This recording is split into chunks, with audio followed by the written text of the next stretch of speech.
बिस्मिल्लाहिर्रहमानिर्रहीम। अस्सलाम वालेकुम स्टूडेंट, क्या हाल है? उम्मीद करते हैं आप सब ठीक होंगे। Welcome to my channel Sidra economics lecture. आज हम टॉपिक डिस्कस करने जा रहे हैं आईएस कर्व और इसे कहते हैं प्रोडक्ट मार्केट इक्विलिब्रियम। सबसे पहले हम इंट्रो देखते हैं, मार्केट का इंट्रो। मार्केट में two type of economy market, यानी कि इकोनॉमी की जो मार्केट होती है उसमें टू टाइप होती हैं। फर्स्ट एलएम कर्व यानी कि मनी मार्केट, और सेकंड है आईएस कर्व यानी कि प्रोडक्ट मार्केट। आज हम इसके सेकंड टाइप पढ़ने जा रहे हैं, वो है प्रोडक्ट मार्केट यानी आईएस कर्व। इसका इंट्रो क्या है? The quality of investment and saving with represent the product market और आईएस कर्व। इसका मतलब ये है कि क्वांटिटी सेविंग एंड इन्वेस्टमेंट की किसको रिप्रेजेंट करती है? प्रोडक्ट मार्केट इक्विलिब्रियम को और आईएस कर्व को। हम सेविंग और इन्वेस्टमेंट से आईएस कर्व को रिप्रेजेंट करेंगे।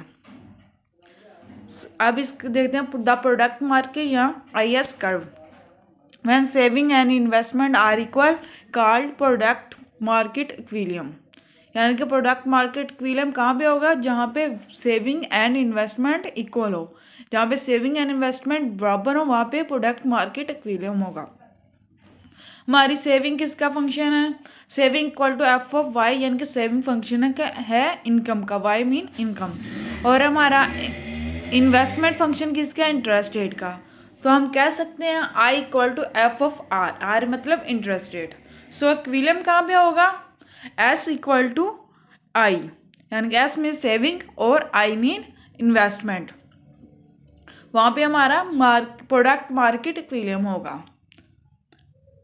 combination of interest rate and income level where saving and investment equal called product market equilibrium, also known real sector equilibrium।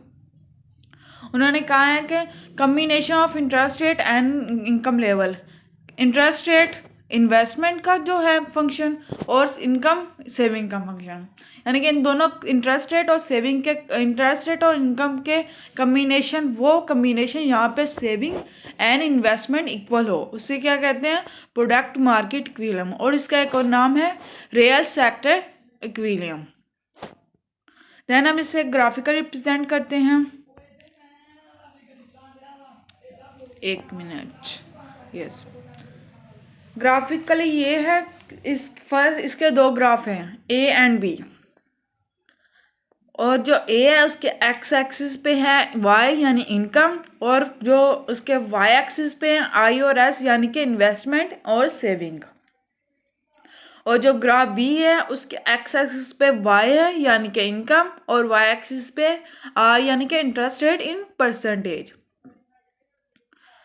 Positive relationship between income and saving, यानी कि income का क्या कहते हैं, income का saving के साथ पॉजिटिव रिलेशनशिप है। जब हमारी इनकम बढ़ती है तो हमारी सेविंग भी बढ़ जाती है, और जब हमारी इनकम कम होती है तो हमारी सेविंग भी कम हो जाती है। लेकिन नेगेटिव रिलेशनशिप है between investment and interest rate. लेकिन नेगेटिव रिलेशनशिप है इंटरेस्ट रेट और इन्वेस्टमेंट में। जब हमारा इंटरेस्ट रेट ज़्यादा होता है तो हमारी इन्वेस्टमेंट कम होती है, जब हमारा इंटरेस्ट रेट कम होता है तो हमारी इन्वेस्टमेंट ज़्यादा होती है। अब हम एक्सप्लेन करते हैं ग्राफ ए को। If interest rate increase then investment and income decrease. Income के क्या कहते हैं, इंटरेस्ट रेट के इंक्रीज होने से हमारी इनकम और इन्वेस्टमेंट डिक्रीज हो जाती है। इसके जो एक्स वाला कर्व है वो सेविंग का कर्व है, इट्स मीन किसका कर्व है? सेविंग का।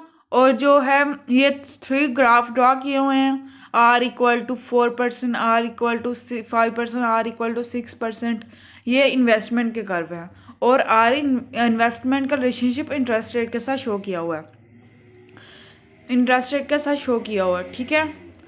सबसे पहले हम जो r इक्वल टू 4 नहीं, r इक्वल टू 6%, वहाँ पे हमारा फर्स्ट कम्बिनेशन है। वहाँ पे हमारी इनकम ज़्यादा है, जब हमारा इंटरेस्ट रेट कम होगा तो हमारी इनकम, एक मिनट, y1 वहाँ पे हमारी जो है इंटरेस्ट रेट 6% और इक्विलिब्रियम है E1। और हमारा जब इंटरेस्ट रेट बढ़ेगा तो हमारी इंटरेस्ट रेट कम होगा तो हमारी इनकम बढ़ जाएगी, E2 पे आ जाएगी, और हमारा इंटरेस्ट रेट 6% से 4%, 6% से 5% पे आ जाएगा, और न्यू इक्विलिब्रियम आ जाएगा E2 पे। देन अगर हमारी फिर भी इंटरेस्ट रेट कम हो, 5% से 4% आ जाए, तो देन हमारी इनकम और कम हो जाएगी, वो हो जाएगी 3/3 पे आ जाएगी, और हमारा न्यू इक्विलिब्रियम आ जाएगा E3 पे। इंटरेस्ट रेट का और इनकम का इन्होंने डायरेक्ट रिलेशनशिप सेकंड क्या कहते हैं डायग्राम में शो करवाया हुआ है। यहाँ पे एक्स एक्सिस पे है इनकम और वाई एक्सिस पे इंटरेस्ट रेट है। यहाँ पे जब हमारी इनकम होगी 100, देन जब हमारा इंटरेस्ट रेट होगा 6%, तो हमारा जो होगा क्या कहते हैं इनकम हमारी 100 होगी। जब हमारा इंटरेस्ट रेट कम होगा 6 से 5% हो जाएगा, तो देन हमारी इनकम बढ़ जाएगी 100 से 200 पे आ जाएगी। जब हमारा और इंटरेस्ट रेट कम हो जाएगा तो हमारी इनकम और ज़्यादा हो जाएगी। जो लाइन ड्रॉ की है वो है IS कर्व। जब अब हम इसकी एक्सप्लेनेशन पढ़ते हैं।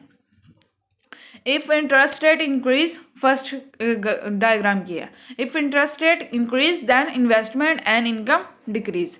जब हमारा इंटरेस्ट रेट बढ़ता है तो हमारी इनकम और इन्वेस्टमेंट कम हो जाती है। If interest rate decrease then investment and income increase. जब हमारा इंटरेस्ट रेट कम होता है तो हमारी इन्वेस्टमेंट और इनकम बढ़ जाती है। अब हम ग्राफ बी को एक्सप्लेन करते हैं। If income increase then interest rate decrease, if income decrease then interest rate increase. Simply हमने इसको ये बताया कि जब हमारी इनकम बढ़ती है तो हमारा इंटरेस्ट रेट कम हो जाता है, वो बोला। अब बताते हैं IS कर्व की नेगेटिव स्लोप क्यों है।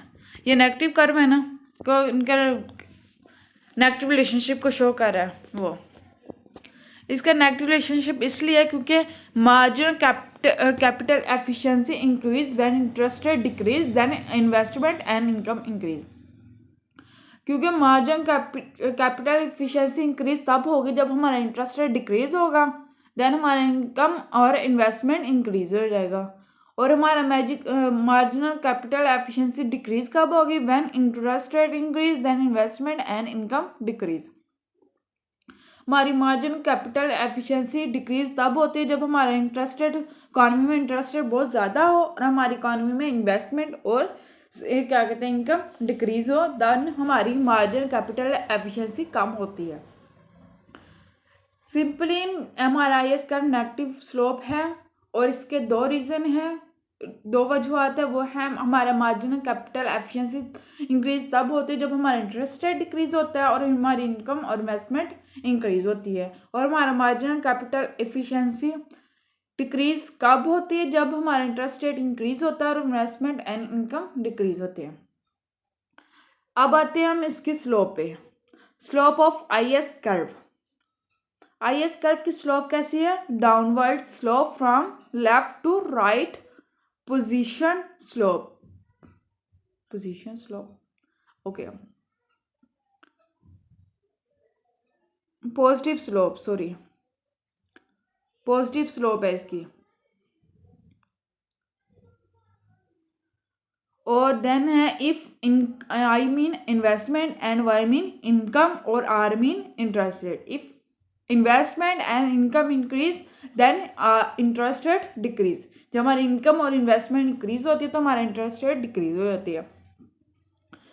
अब हम बताते हैं पॉइंट A पे क्या है, पॉइंट B पे और पॉइंट C। ये हमने तीन पॉइंट पे हमने स्लोप बताई हुई है। पॉइंट A पे जब हमारा इंटरेस्ट रेट कम हो रहा है लेकिन पॉइंट R1 से R2 पे थोड़ा सा कम हो रहा है और R2 से R3 पे ज़्यादा कम हो रहा है, इसको हम क्या नाम देते हैं ये सब बताना है। Point A is very sensitive, IS curve flatter. जो पॉइंट A है वहाँ पे हमारा जो कर्व है वो बहुत सेंसिटिव है और हमारा कर्व फ्लैटर है। इसका मतलब ये है कि if investment is very sensitive to the rate of interest then हमारा कर्व फ्लैटर होगा। यानी कि हमारी जब इन्वेस्टमेंट जो होगी वो वेरी सेंसिटिव होगी तो हमारा कर्व फ्लैटर हो जाएगा। सेकंड यहाँ पे आते हैं पॉइंट B पे। पॉइंट B पे है, point B is not sensitive, R mean interest rate. Interest rate less interest elasticity steeper. इसका मतलब ये है कि जहाँ पे हमारा इंटरेस्ट रेट स्टीपर है, फ्लैटर नहीं है, क्योंकि हमारी जो इंटरेस्ट रेट इलास्टिसिटी वो लेस इलास्टिसिटी है। पॉइंट ए पे हमारी मोर इलास्टिसिटी है, यहाँ पे लेस इलास्टिसिटी है। पॉइंट सी पे आते हैं, इंटरेस्ट इन इलास्टिक है, यानी कि उसमें कोई इलास्टिक नहीं है, इन इलास्टिक है। चेंज इन आर यानी कि interest rate but no change in Y. Point C पे है, सी के बाद वहाँ पे हमारा जब भी हमारा इंटरेस्ट रेट चेंज होगा तो हमारी इनकम पे कोई इफेक्ट नहीं आएगा, उस पॉइंट को कहते हैं इंटरेस्ट इलास्टिसिटी।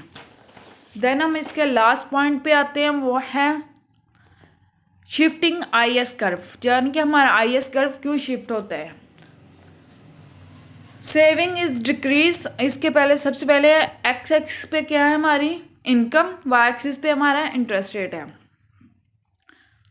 और जब हमारी इनकम बढ़ती है तो हमारा इंटरेस्ट रेट भी बढ़ जाता है। इंटरेस्ट रेट का इनकम क्या कहते हैं, इंटरेस्ट रेट के साथ डायरेक्ट रिलेशनशिप है, यानी कि जब हमारी इनकम बढ़ेगी तो हमारा इंटरेस्ट रेट भी बढ़ जाएगा। अब हम इसको एक्सप्लेन करते हैं। Saving is decreasing, I S curve move rightward, then people hold money for consumption, so output and income increase. इसका मतलब ये है कि जब हमारा आई एस कर्व क्यों शिफ्ट होता है, क्योंकि लोग सेविंग कम करते हैं और ज़्यादा अपने एक्सपेंडिचर के लिए, कंजम्पशन के लिए रख लेते हैं इनकम, जिसकी वजह से हमारी आउटपुट और इनकम इंक्रीज होगी। देन है आई S curve also shift tax और गवर्नमेंट एक्सपेंडिचर, यानी कि आई एस कर्व शिफ्ट होने के दो वजूहत हैं। एक तो लोग अपने पास ज़्यादा मनी रखते हैं और इन्वेस्ट कम करते हैं, सेविंग कम करते हैं। और सेकेंड वजूहत ये है कि टैक्स और गवर्नमेंट एक्सपेंडिचर की वजह से हमारा आई एस कर्व शिफ्ट होगा।